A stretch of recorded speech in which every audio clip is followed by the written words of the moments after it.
শীতের রাতে গল্পটি শুনলে মাল আউট হয়ে যাবে।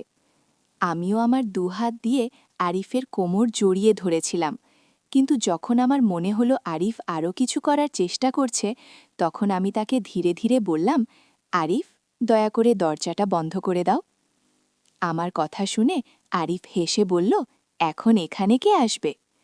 আমি ধীরে হেসে বললাম, তবুও তুমি দরজা বন্ধ করে দাও না, প্লিজ। আরিফ আমাকে ছেড়ে দিল এবং দরজা বন্ধ করতে গেল। ফিরে এসে সে আবার আমাকে তার দিকে টেনে নিল। যখন সে আমাকে তার বাহুতে জড়িয়ে ধরতে লাগল, আমি ধীরে বললাম, আরিফ, লাইটটাও বন্ধ করে দাও দয়া করে। হ্যালো বন্ধুরা, আজকের এই রোমাঞ্চকর গল্পে আপনাদের সবাইকে স্বাগতম। দীর্ঘক্ষণ একে অপরের মধ্যে ডুবে থাকার পর যখন সবকিছু হয়ে গেল, আমি তৎক্ষণাৎ আরিফকে পিছিয়ে যেতে বললাম। আমার হৃদয় জোরে ধড়ফড় করছিল এবং আমার শ্বাসও অনিয়ন্ত্রিত হয়ে পড়ছিল। আমি কোনো মতে নিজেকে সামলে নিয়ে আরিফকে আমার রুম থেকে বেরিয়ে যেতে বললাম। সে কিছু না বলে মাথা নিচু করে আমার রুম থেকে বেরিয়ে গেল। সে যাওয়ার পর আমি কাঁপতে কাঁপতে বিছানা থেকে উঠে বাথরুমের দিকে গেলাম। আমার মন দ্বিধায় ভরে গিয়েছিল। আমি ভাবছিলাম, একজন বিবাহিত মহিলা হয়েও আমি কি করে ফেললাম। একজন বিবাহিত মহিলা হয়েও আমি অন্য কারোর সাথে সম্পর্কে জড়িয়ে পড়লাম, আর সেটাও আমার থেকে 10 বছরের ছোট একটি ছেলের সাথে। এসব ভাবতে ভাবতে আমার হৃদয় আরও জোরে ধড়ফড় করতে লাগল। আমি কোনো মতে নিজেকে শান্ত করার চেষ্টা করছিলাম। যা হয়েছিল তা হওয়ার কথা ছিল না, কিন্তু এখন এমন পরিস্থিতিতে আমি আর কি করতে পারতাম। আমি বাথরুমে নিজেকে পরিষ্কার করলাম এবং নিজেকে একটি প্রতিজ্ঞা করলাম যে এখন থেকে আমি খুব সতর্ক থাকব। গোসলের পর আমি আমার শাড়ি পরলাম, চুল ঠিক করলাম এবং বিছানায় গিয়ে শুয়ে পড়লাম। সারা দিনের ক্লান্তি এবং দ্বিধা আমাকে এতটাই ক্লান্ত করে দিয়েছিল যে আমি কখন ঘুমিয়ে পড়লাম তা টেরই পাইনি। রাত প্রায় 12টার দিকে আমাদের দরজার বেল বাজল। আমি হঠাৎ ঘুম থেকে উঠে ঘড়ির দিকে তাকালাম। ঘড়িতে 12টা বাজছিল। আমি দ্রুত দরজার দিকে এগিয়ে গেলাম এবং দরজা খুলতেই দেখলাম সামনে সাবরিনা আপু দাঁড়িয়ে আছেন, আর তার সাথে তার ছোট ছেলে আরিয়ানও আছে, যে প্রায় 10 বছরের। সাবরিনা আপু আমাদের পাড়ার মহিলা, যার সাথে আমাদের ঘনিষ্ঠ সম্পর্ক আছে। আমি তড়িঘড়ি করে জিজ্ঞাসা করলাম, সাবরিনা আপু, আপনি এত রাতে এখানে কি করছেন? সব ঠিক তো? সাবরিনা আপু উত্তর দিলেন, প্রিয়া, আমার বাবার অবস্থা খুব খারাপ হয়ে গেছে। আমরা এইমাত্র খবর পেয়েছি এবং এখনই সেখানে যাচ্ছি। তুমি কি 2-3 দিনের জন্য আরিয়ানকে তোমার সাথে রাখতে পারবে?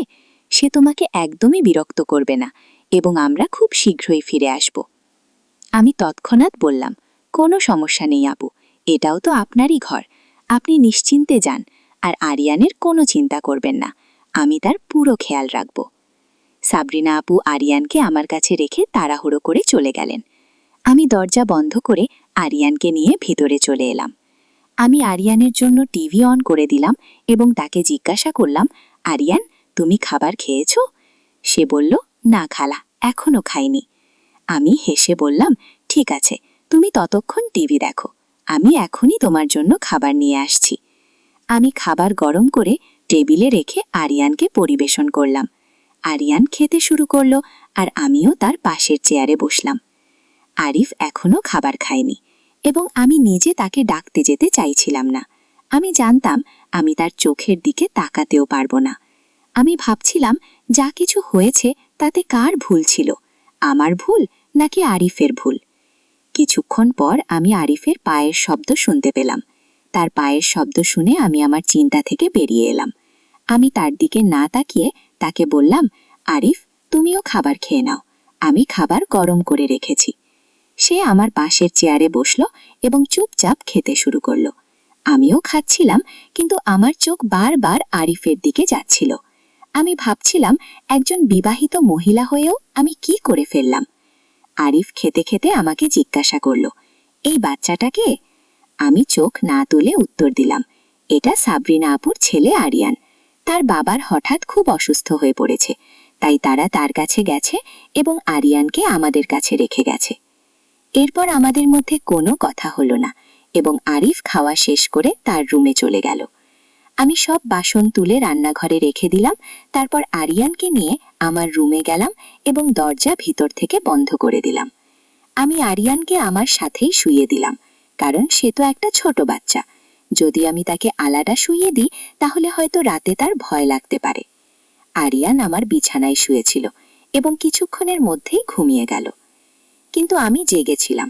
সন্ধ্যার কিছুক্ষণের ঘুমের কারণে এখন আমার ঘুম আসছিল না। আজকের দিনটি আমার জীবনে একটি নতুন মোড় এনেছিল। আমার হৃদয় ও মনের মধ্যে লড়াই চলছিল। হৃদয় বলছিল যে আজ যা ঘটেছে তা সঠিক হয়েছে, অন্যদিকে মন এটাকে ভুল প্রমাণ করতে চাইছিল।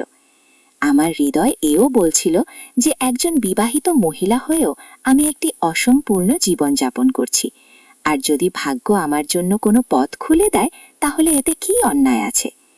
আমি এই চিন্তায় ডুবেছিলাম যখন হঠাৎ আমার ঘরের দরজায় কড়া নাড়া শুনলাম। বাড়িতে আমার ও আরিয়ান ছাড়া শুধু আরিফই ছিল, তাই এর মানে দরজায় কড়া নাড়া দেয়া ব্যক্তি আরিফই হতে পারে। আমার হৃদয় আবার দ্রুত স্পন্দিত হতে শুরু করল। আমি নিঃশব্দে শুয়ে থাকার চেষ্টা করলাম, কিন্তু আবার কড়া নাড়া শুনলাম।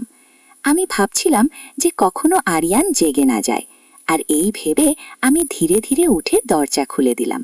সামনে আরিফকে দেখে আমি একটু চমকে দিলাম এবং তাকে জিজ্ঞাসা করলাম, এখন কি, তুমি এখানে কেন এসেছো?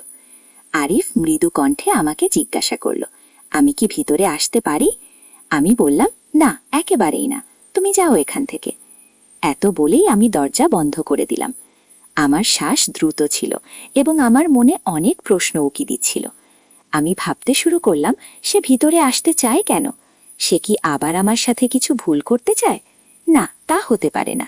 আরিয়ানও তো আমার ঘরে আছে, আর একবার যে ভুল আমি করেছি তা আমি দ্বিতীয়বার করব না। গত কয়েক বছর ধরে তুমি নিজেকে সংযত রেখেছ, আর এখন যখন সুযোগ এসেছে তখন এটা হারানো ঠিক নয়। জীবন এমন সুযোগ বারবার দেয় না। আমি বিছানায় বসে এই চিন্তায় ডুবে গিয়েছিলাম যে যদি সুযোগ এসেছে তবে কি এটা ছেড়ে দেওয়া হবে? আরিফ তো এখনো তরুণ, তার জীবনে এমন সুযোগ আরও আসবে, কিন্তু আমার জন্য আমার কাছে শুধু এই একটি সুযোগ আছে। আমার কি নিজের জীবনযাপনের অধিকার নেই? আমি এই চিন্তায় জড়িয়ে পড়েছিলাম। আমার হৃদয় ও মনের মধ্যে যুদ্ধ চলছিল। শেষ পর্যন্ত আমার মনের কণ্ঠ আমার হৃদয়ের কণ্ঠকে পরাজিত করল। আমি আরিফের প্রতি আমার আগের আচরণের কথা ভেবে কিছুটা অনুশোচনা বোধ করতে শুরু করলাম। আমি তাকে খুব রাগ করে আমার ঘর থেকে তাড়িয়ে দিয়েছিলাম এবং এটা নিয়ে আমি খুবই দুঃখিত ছিলাম। আমি হাসতে হাসতে বিছানা থেকে উঠলাম এবং আলমারি থেকে একটি আকর্ষণীয় লাল রঙের সালোয়ার কামিজ বের করার কথা ভাবলাম। তারপর ড্রেসিং রুমে গিয়ে কাপড় বদলে নিলাম। কাপড় বদলানোর পর আমি আমার ঘরে ফিরে এলাম এবং ঘরে এসে হালকা মেকআপ করলাম। আমি আমার লাল রঙের সালোয়ার কামিজ পরেছিলাম এবং উঁচু হিলের স্যান্ডেলও পরেছিলাম। আমি খুব সুন্দর দেখাচ্ছিলাম এবং আমি ভাবছিলাম যে যদি আরিফ আমার উপর রাগও করে থাকে তবুও সে আমাকে এভাবে দেখে খুব খুশি হবে। আমি দেখলাম যে আরিয়ান গভীর ঘুমে রয়েছে। আমি ধীরে ধীরে আমার ঘরের লাইট বন্ধ করে দিলাম এবং দরজা বন্ধ করে সিঁড়ি দিয়ে উপরে চলে গেলাম। আমার হৃদয় জোরে জোরে ধড়ফড় করছিল।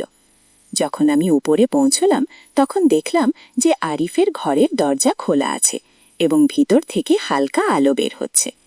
যখন আমি ভিতরে গিয়ে দেখলাম তখন আরিফ সেখানে ছিল না। তখন আমি পিছনে কারো পায়ের শব্দ শুনলাম। যখন আমি ফিরে তাকালাম তখন সেখানে আরিফ দাঁড়িয়েছিল।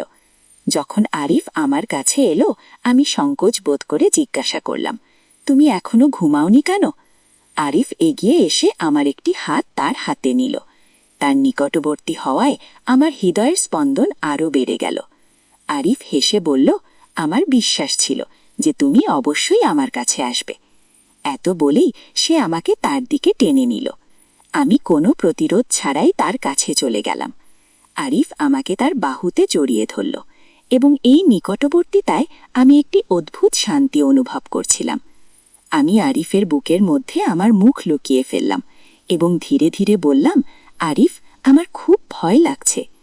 আমার এই কথা শুনে আরিফ আমাকে আরও বেশি ভালোবেসে তার বাহুতে জড়িয়ে ধরল এবং জিজ্ঞাসা করল, কি নিয়ে ভয় পাচ্ছ? আমি তার বাহুতে খুব অস্বস্তি বোধ করছিলাম, কিন্তু একটি অদ্ভুত আকর্ষণও অনুভব করছিলাম। আমি ধীরে ধীরে বললাম, কেউ আমাদের দেখে না ফেলে? যদিও আমি তখনও কিছুটা উদ্বিগ্ন ছিলাম, কিন্তু আরিফের বুকের কাছে লেগে থাকতে পেরে কিছুটা শান্তি পাচ্ছিলাম। সে ধীরে ধীরে আমার গলায় তার মাথা রাখল, যার ফলে আমার হৃদয় দ্রুত স্পন্দিত হতে লাগল। আরিফ তার মিষ্টি কণ্ঠে বলল, আজ তোমার সৌন্দর্য একটু বিশেষ লাগছে। আরিফের ঠোঁট আমার গলায় এবং তার একটি হাত ধীরে ধীরে আমার কোমরের চারপাশে ঘুরছিল। তার এই নিকটবর্তী অনুভূতি আমাকে পাগল করে দিচ্ছিল, কিন্তু আমি নিজেকে নিয়ন্ত্রণ করার চেষ্টা করছিলাম। আমি আগে কখনো এমন কিছু অনুভূত করিনি। আরিফ আমাকে চুমু দিয়ে বলল, তোমার সৌন্দর্য আমাকে আহত করেছে। তারপর সে তার হাতে ধরা গ্লাসটি আমার ঠোঁটের কাছে এনে বলল, এতে যা আছে